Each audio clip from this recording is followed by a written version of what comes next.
Hello, my name is Nick Slinko of the Feldstein Family Law Group. Today, I would like to discuss the date of marriage and its importance in your family law matter. For many clients entering our offices, the date of marriage may seem like a distant memory or perhaps a day they would prefer not to remember at all. But no matter how much you want to forget it, your marriage date remains significant in the eyes of the law.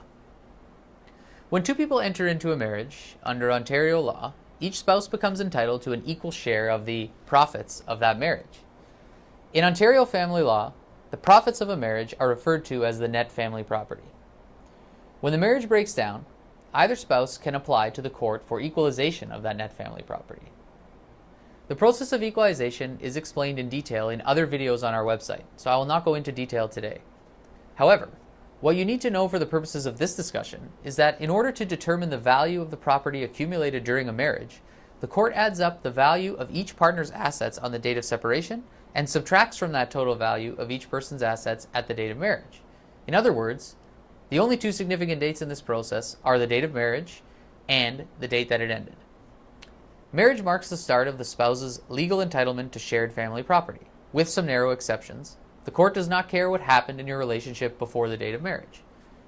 Part 1 of Ontario's Family Law Act, which governs the division of property, does not apply to unmarried couples, and it is only concerned with marital property.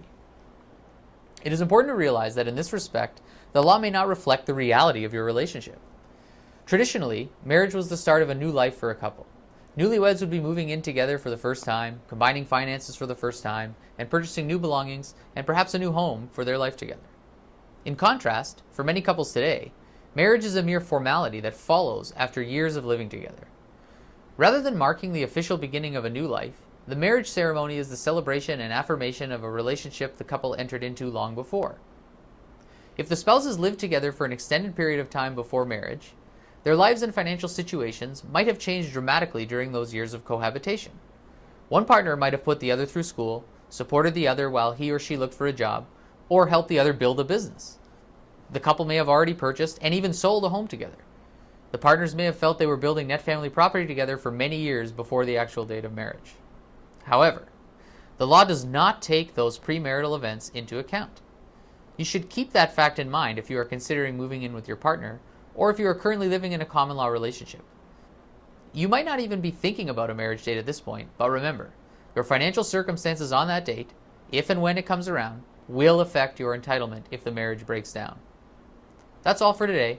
Thanks for watching. If you have any questions about date of marriage deductions or exclusions or any other aspect of your family law matter, feel free to phone us at 905-415-1636 to book an initial consultation.